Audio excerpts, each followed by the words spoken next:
रावण के जन्म की कथा। रामचरितमानस में गोस्वामी तुलसीदास जी लिखते हैं कि रावण इतना शक्तिशाली था कि उसने बहुत से देवताओं को बंदी बना के अपने दरबार में रखा था और ये सभी हाथ जोड़कर खड़े रहते थे। रावण जितना दुष्ट था उसमें उतनी ही खूबियां भी थी। शायद इसलिए कई बुराइयों के बाद भी रावण को विद्वान और प्रकांड पंडित माना जाता था। रावण का इरादा था कि वो संसार से भगवान की पूजा की परंपरा को ही समाप्त कर दे ताकि फिर दुनिया में सिर्फ उसी की ही पूजा हो। रावण जब भी युद्ध करने निकलता तो खुद बहुत आगे चलता था और बाकी सेना पीछे होती थी। उसने कई युद्ध तो अकेले ही जीते थे।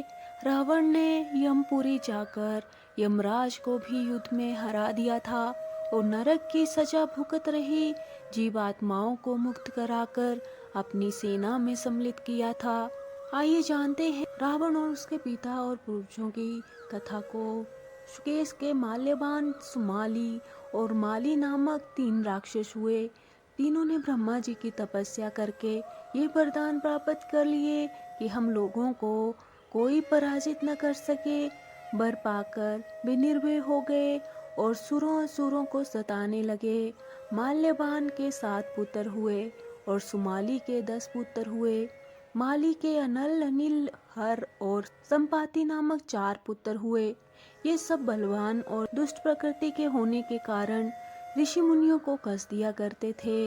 उनके कष्टों से दुखी होकर ऋषि मुनिगण जब भगवान विष्णु की शरण में गए तो उन्होंने आश्वासन दिया कि हे ऋषियों, मैं इन दुष्टों का अवश्य ही नाश करूंगा।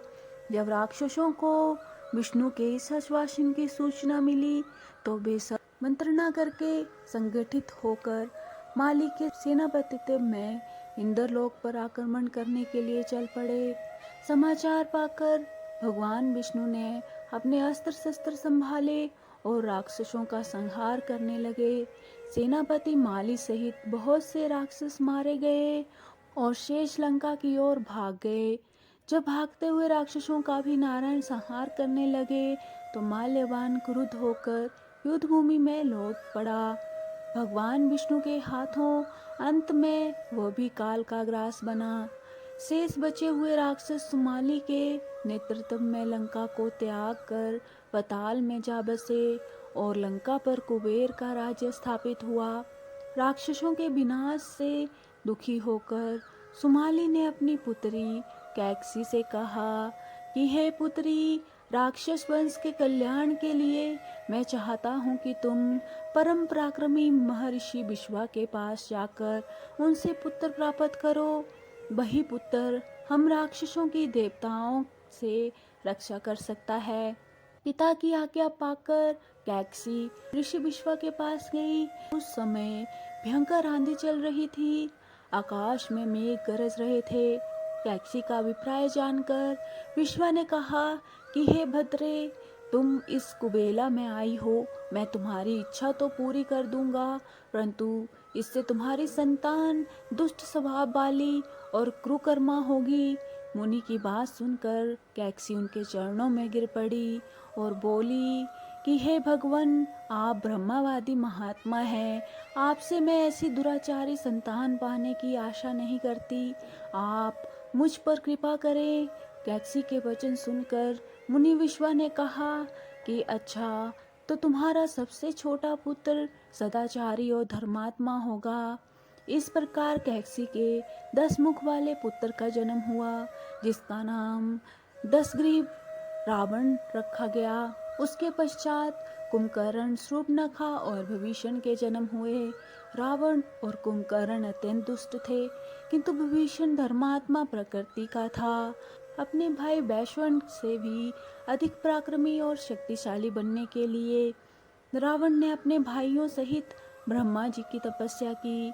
ब्रह्मा जी के प्रसन्न होने पर रावण ने मांगा कि मैं गरुड़, नाग, यक्ष, दैत्य, दानव, राक्षस तथा देवताओं के लिए अवध्य हो जाऊं। रावण ने मनुष्य इसलिए नहीं कहा क्योंकि वो मनुष्य को कमजोर तथा बल रहित समझता था।